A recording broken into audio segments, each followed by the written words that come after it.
what you need. You take less than you give. Could you close every day without the glory and fame? Could you hold your head high when no one knows your name? That's how legends are made.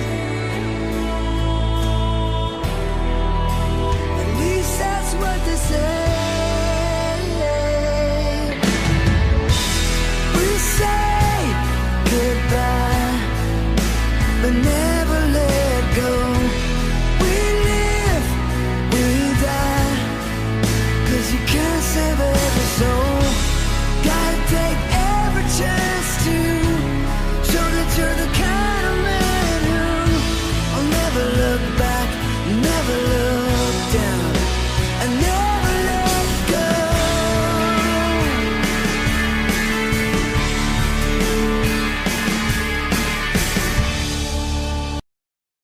Code of Hero was the culmination of a season-long character arc for Dinobot. We have seen him struggle with the concept of destiny versus free will, question his loyalties, struggle with his own sense of morality. His existence is frustrated because he lacks an anchor. He is not a Maximal, yet he allies himself with them. Yet he does not embrace Maximal values, meaning he is surrounded by people who are not his kin and who do not adhere to the same code that he does. It's no wonder that he is all the more committed to defeating Megatron now. It is one thing he can definitely rely on his allies supporting, even if they sometimes prioritize things incorrectly in his view. But before we get to his story, we see a couple of early hominids trying to figure out what to do about that giant black rectangle they saw earlier. But their fun is interrupted by the arrival of a giant snake, which attacks and presumably eats one of them. Clearly they need a better defense than throw our poop at it. But getting back to Dinobot, he struggles with this position, and seems to be contemplating ritual suicide. Yes, being consumed by snakes and seppuku all in the first 2.5 minutes. Why don't we throw a few beaver shots and an F-bomb or two in there to really make this a kid-friendly show? But there are other things going on here. Remember that transwarp cell explosion? Actually, if anybody looked like they should be throwing a few profanities, it's Optimus at that moment. What explosion? Oh! The one that fucking killed me! Yes, somehow it slipped my mind! Rhinox explains that the wave front from that is moving into the future. So Cybertron, the Cybertron of their time, is going to figure out what happened and where they are. That's the good news. The bad news is that Megatron is likely reaching the same conclusion and will take some kind of preemptive action. So it's time to batten down the hatches and all of that. So while Rat Trap's hard at work on that, Dinobot comes by for one of their usual trading of insults. But it's more than the usual sparring. Rat Trap puts on a steel-toed boot and goes straight for the genitals, bringing up Dinobot's brief flirtation with being a Predacon again. I don't need to explain my actions to you, Mouse. Yeah, that's right, you don't. Because they pretty much speak for themselves. The most painful part of this is that Dinobot can't argue with Rat Trap's insults. They're all true, as much as he wishes that they weren't. And the closing barb that is offered, that at least before, whatever his faults, you thought you knew where you stood with Dinobot, makes Dinobot wonder aloud if he was tested and found wanting. Heavy stuff. Thankfully, Cheetor hasn't shown up and started farting to destroy the mood. He does show up, though, but on patrol, and spots Megatron and Rampage. They drive him off, though, so Dinobot says he'll try to discover what the two are up to. Soon, Tarantulas is busy being his creepy-ass self, delighted that he has caught a deer in his webbing so that he can eat it. Even when transmetal. When Dinobot catches him, he speaks for all of us.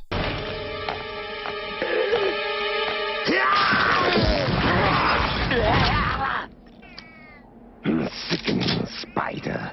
Your base was betrayed by the stench of your perversions. Yeah, you are one seriously messed up robot. Dinobot wants to know what's on that golden disc, but Tarantulas was never able to find out, and after what happened, Megatron is keeping the disc with him at all times and not backing up the data, to keep it out of anybody else's hands. We start to see what his plan is when he pulls it out and reveals that the golden disc is one of the golden records included on the Voyager probes. This record includes a variety of information: music, audio clips, brainwave patterns, scientific information, and a number of images that include landscapes. Megatron is here because this mountain is one of those landscape pictures, so he's conducting a little experiment with the help of Rampage. My dear Rampage, if you please. You presume to order me? Yes, today's outing's sub-theme is Leaders Give Knowing Looks to Stupid People. So Rampage bombs the mountain until the peak has been blasted off, and to his delight the image changes, meaning that the future is not set. Whatever they do will change the history that they know.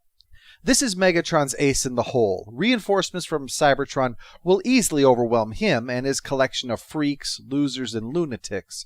But if he alters history so that the Maximals are not the dominant power, then that threat is eliminated. And the way to do that is to ensure the Decepticons win the Great War. And since the Autobots succeeded thanks to help from humanity, his answer is obvious. I'll wipe out the human race before it even exists. Yep, in addition to everything else you've seen this episode, we're adding genocide to the list. You won't see this kind of shit on the Smurfs, do you?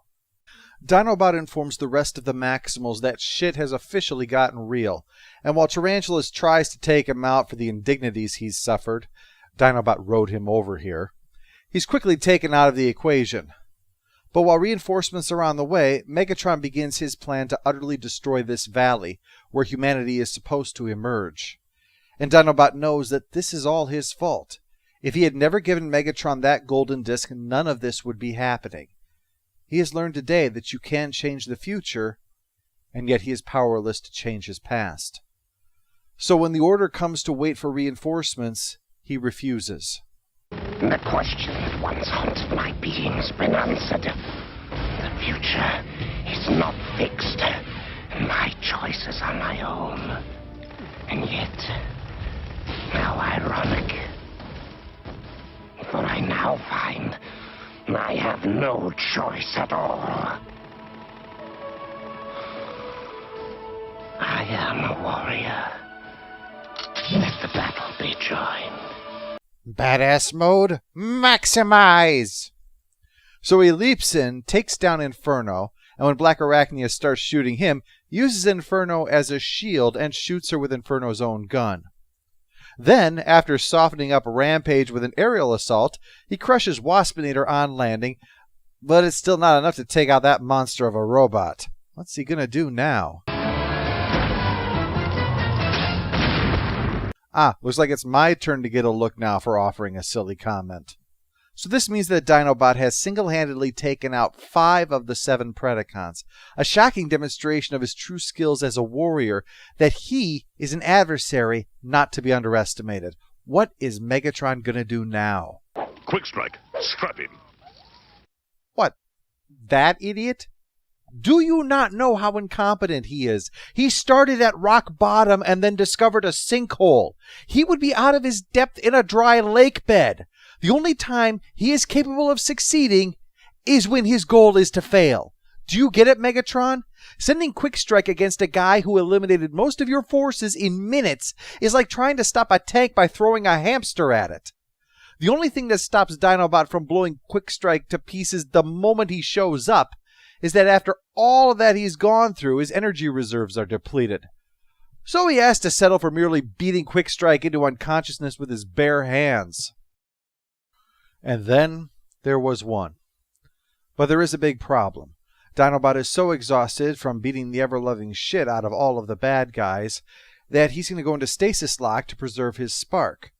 But he doesn't have time for that. Megatron can still kill the humans before the Maximals arrive. And this is a unique opportunity. Megatron's paranoia means that if the golden disc is destroyed, his advantage is lost forever. So Dinobot overrides the stasis lock so that he can continue fighting. Loss of spark be damned, he will see this through to the end. But Megatron, as expected, is not playing fair. He has taken one of the hominids as a hostage, so Dinobot decides to just beat on him with a stick. and when that fails, impales the stick on a sharp rock to turn it into a makeshift maul and wallops Megatron good with it. And in his final act, to finally correct his mistake,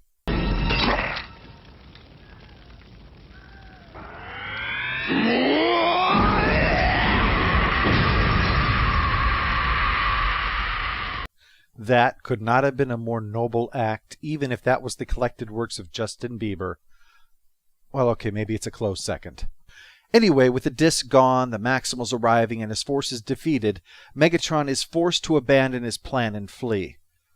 But the price was high. And yet, in paying it, Dinobot has saved the human race. In fact, at the end, the hominid that had witnessed what he did takes up the maul and defends itself from the giant snake with it. He's not only saved them, he's put them on the path so they can save themselves. A fitting end to an episode that brought such an interesting character to the end of his journey. A work directed by Bob Forward himself, and carefully storyboarded to capture the complexity of events and show the nobility that was on display.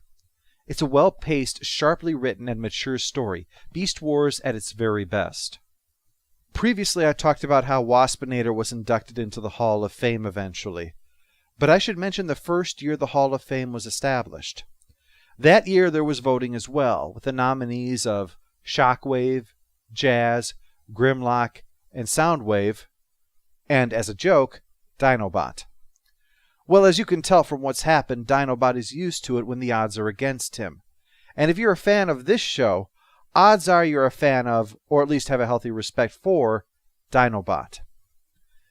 And if you're logical about it, the votes of the fans of G1 are going to be split 4 ways, while the fans of Beast Wars have only one nominee. Thus, Dinobot won in spite of everyone's expectations. And again, it wasn't for the first time. His journey was his own. Dinobot didn't begin a villain and end a good guy. Instead, the positive traits that he possessed were nurtured so that he could embrace the best of both. He was a warrior bred to conquer, and yet at the end was a defender. His former cohorts used human shields, while he made himself a shield for humans. Like so many heroes before and after, he believed that the defense of others was a cause worth dying for. Well fought, my friend.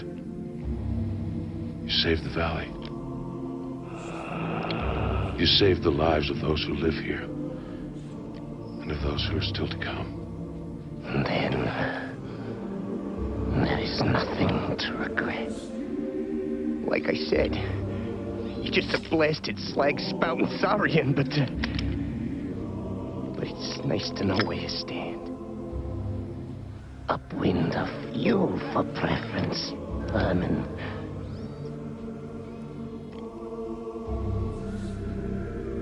Tell my tale to those who ask. Tell it truly, the ill deeds, along with the good, and let me be judged accordingly. The rest is silence.